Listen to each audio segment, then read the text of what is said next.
Assalamualaikum warahmatullahi wabarakatuh. Apa kabar sobat-sobat semuanya? Semoga kita dalam keadaan sehat jasmani dan rohani, tidak kekurangan satu apapun. Oke, mari kita lanjutkan saja ceritanya. Bab 53 mengebiri Anda. Bajingan. Maryam bereaksi lebih keras daripada saat dia disengat lebah. Dia tidak tahu dari mana kekuatan itu berasal. Dia berdiri, berbalik dan berlari kembali ke atas. Henry terbaring di tanah, mendecakkan bibirnya, seolah-olah dia masih menikmati rasanya. Namun, dia segera menyadari bahwa dia dalam masalah. Dia bergegas ke kamar, menutup pintu, dan menutupi dadanya. Detak jantungnya hampir mencapai 200. Sungguh mengejutkan. Maryam kembali ke rumah, berbaring di tempat tidur dan menangis dengan sedihnya.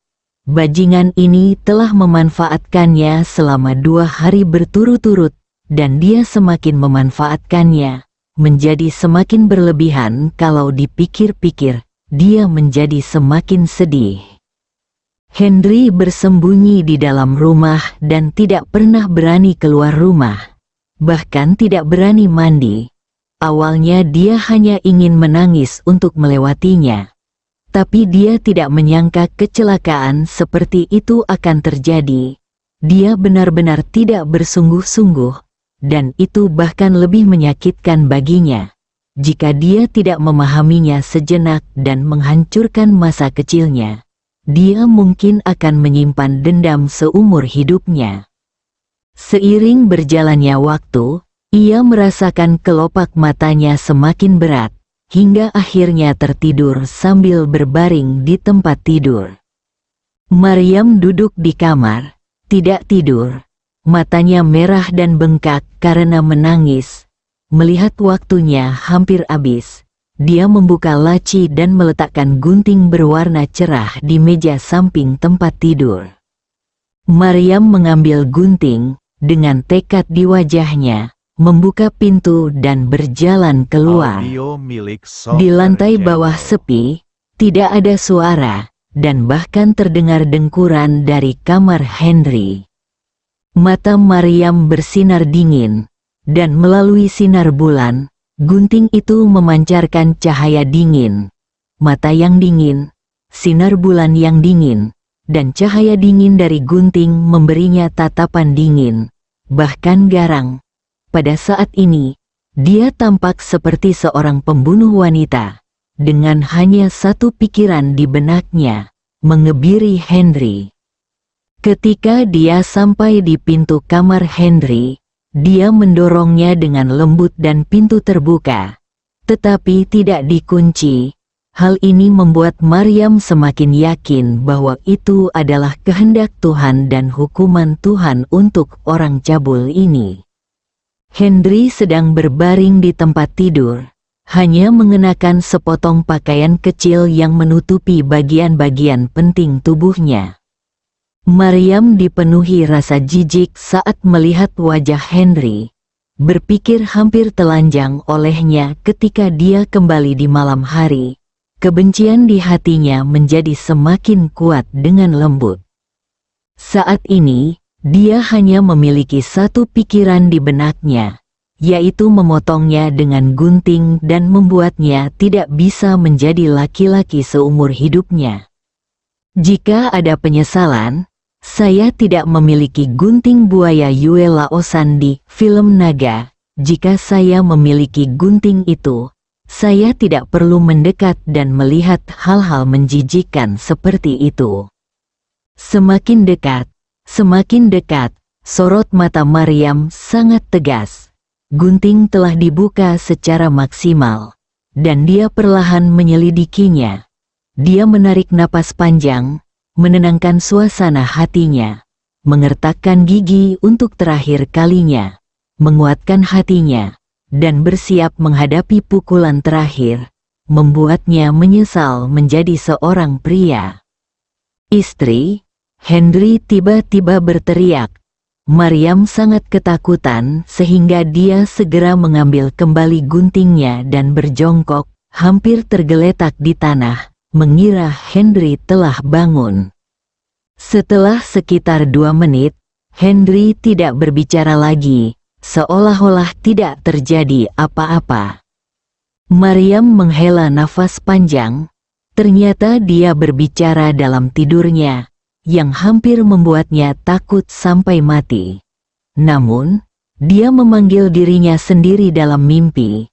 Jadi dia pasti tidak punya ide bagus. Yang semakin menguat idenya, dia perlahan berdiri, membuka guntingnya lagi, dan meraihnya. Kali ini dia siap bersikap tegas dan kejam. "Sayang, maaf. Aku salah." Suara Henry terdengar lagi di saat kritis, seolah-olah dia sendiri yang berbicara dengan Maryam. Maryam sangat ketakutan sehingga dia gemetar dengan gunting di tangannya dan langsung menjatuhkannya ke tempat tidur. Henry membalikkan badan dan memegang gunting di bawahnya. "Hari ini saya membantu Anda membersihkan ngengat di bagian penjualan. Dan Anda menghukum saya lagi. Suasana hati saya sedang buruk, jadi saya pergi makan dan bertemu Bayu. Saya sedikit tidak senang, jadi saya kembali terlambat. Saya tahu Anda memikirkan saya. Ini membuat saya merasa sangat bahagia." Henry menutup matanya rapat-rapat, tampak seperti sedang tidur, lebih seperti berbicara dalam tidurnya. Maryam berdiri di sana, matanya sedikit basah, memikirkan keributan yang terjadi di perusahaan dalam 2 hari terakhir, yang berdampak besar, tetapi itu baik untuk dirinya sendiri, dan kekuatan perusahaan, yang telah keluar dari kontrol, perlahan-lahan meningkat, memikirkan masalah dan pelecehan Bayu yang berulang kali. Jika bukan karena dia, saya tidak tahu betapa bermasalahnya saya sekarang. Terutama terakhir kali, Bayu mungkin. Melihat Henry di tempat tidur, dia hanyalah seorang anak kecil, belum berusia 20 tahun. Terkadang dia impulsif seperti anak-anak, dan terkadang dia sama bijaksananya dengan orang dewasa. Dia diam-diam menanggung hukumannya sendiri dan membantu dirinya sendiri dengan sepenuh hati. Di akhir pikirannya, 2 air mata mengalir di wajahnya, dan dia diam-diam berbalik dan keluar. Maryam keluar, dan pintunya ditutup dengan lembut. Henry perlahan membuka matanya, menarik napas panjang, dan menepuk jantungnya. Dia juga sama gugupnya.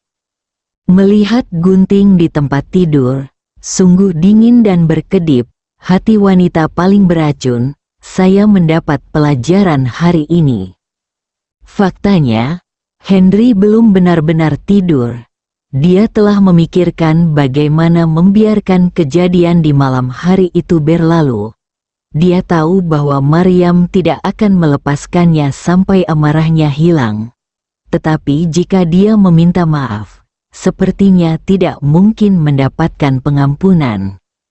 Saat dia sedang bingung, Maryam justru turun sambil memegang gunting. Meski membuatnya gugup bahkan takut, untuk menampilkan pertunjukan yang bagus, dia hanya bisa berpura-pura tertidur. Dia tidak menyangka Maryam akan benar-benar mengambil tindakan pada awalnya, mengira dia hanya melampiaskan amarahnya. Ketika dia melihat mata dinginnya di bawah sinar bulan dan tekad di matanya, Henry mulai memikirkan solusinya. Pertama kali dia melarikan diri sambil menangis. Dia mengira Maryam akan menyerah. Tanpa diduga, gadis ini begitu penuh kebencian sehingga dia datang untuk kedua kalinya. Dia tidak punya pilihan selain meminta maaf. Tapi untungnya, gunting itu terlepas dari tangannya. Jadi dia segera berbalik dan menjepitnya, menghindari yang ketiga kalinya. Namun, ketika dia melihat bahwa dia menolak untuk pergi dan amarahnya tidak kunjung hilang, dia harus mengatakan setengah benar dan setengah salah tentang apa yang terjadi malam itu. Henry tidak berani membuka pintu untuk melihat apa yang dilakukan Maryam, tidak ingin amarahnya yang baru saja mereda bangkit kembali. Akhirnya dia meletakkan guntingnya dan tertidur tanpa disadari. Maryam datang ke ruang tamu, merasa sangat tertekan dan benci karena dia tidak bisa berbuat apa-apa. Akhirnya, dia duduk sendirian di kursi tinggi dan mulai minum. Dia tidak tahu seberapa larut dia minum atau seberapa banyak dia minum. Ketika dia akhirnya selesai minum, dia ingin naik ke atas dalam keadaan linglung. Dia merasa pusing dan tertidur di sofa. Bab 54 Rahasia Menakjubkan. Keesokan paginya, Henry baru saja keluar dari kamar dan melihat Maryam tidur di sofa. Pakaiannya berantakan setelah berguling-guling sepanjang malam. Mau bagaimana lagi? Hidung berteriak. Suaranya nyaring dan percaya diri. Maryam, yang sedang tidur nyenyak, mendengar teriakan itu. Seolah-olah ekornya telah diinjak, tiba-tiba dia duduk dan melihat ke ruang tamu. Melihat bagian pakaiannya yang terbuka, wajahnya memerah karena malu, lalu menjadi gelap. Henry berlari ke kamar mandi dan terus membilas hidungnya dengan air. Setelah Maryam bangun, dia menyadari bahwa dia berada di ruang tamu. Ketika dia mendengarkan dengan seksama, dia mendengar suara air mengalir di kamar mandi. Wajahnya langsung menjadi gelap dan dia meraung, "Henry, kemarilah." Henry terkejut. Meskipun dia merasa bersalah, dia berlari mendekat dan memaksakan senyum dan berkata, "Selamat pagi, istriku." Wajah Maryam hampir menetes, dan dia sangat pemalu. Dia mencoba yang terbaik untuk menahan amarahnya dan bertanya, "Ada apa dengan hidungmu?" Mengajukan pertanyaan ini. Apa yang harus dilakukan? Apakah kamu mengatakan yang sebenarnya? Tidak. Meskipun saya orang sungguhan, jika saya melihatnya jatuh cinta, saya harus melunasi rekening tadi malam bersama, dan saya mungkin akan mati. Mata Henry terus berputar. Semakin dia tidak berbicara, semakin dingin hati Maryam dan semakin marah dia. Namun, dia semakin membenci dirinya sendiri karena dia tidak melakukan apapun tadi malam dan tidur di ruang tamu. Sekarang, Henry, seorang pria yang bau, melihat bagaimana dia tidur setelah semalaman minum, dan bahkan berteriak, "Gila, benar-benar gila." Henry tiba-tiba mendapat ide cemerlang di benaknya dan berkata sambil tersenyum, "Sayang, saya mungkin baru saja tiba di kota Bandung. Udara di sini kering dan tidak sesegar dulu di Gunung Tangkuban Perahu. Saat saya bangun di pagi hari, hidung saya mimisan setelah cuci muka. Jangan khawatir. Saya seorang dokter dan bisa diatasi dengan mudah." Alasannya kedengarannya sempurna. Meskipun Maryam tahu bahwa Henry berbohong, dia berpikir bahwa ini adalah cara terbaik untuk menghadapinya, yang lebih baik daripada mengatakannya secara langsung. Henry, aku memperingatkanmu untuk tidak memberitahu siapapun tentang apa yang terjadi tadi malam. Dan kamu harus melupakannya. Bisakah kamu melakukannya? Maryam berdiri tegak dan bertanya dengan mata terbuka lebar. Lupakan? Bagaimana kamu bisa lupa? Bukankah ini menipu seseorang? Lupakan saja. Untuk meredam kerusuhan sipil. Ayo setuju? Istriku sayang. Aku berjanji bisa melakukannya tanpa mengingat apapun. Sama seperti sekarang aku tidak memiliki indera perasa di mulutku, tidak ada indera penciuman di hidungku, dan tidak ada perasaan di tanganku.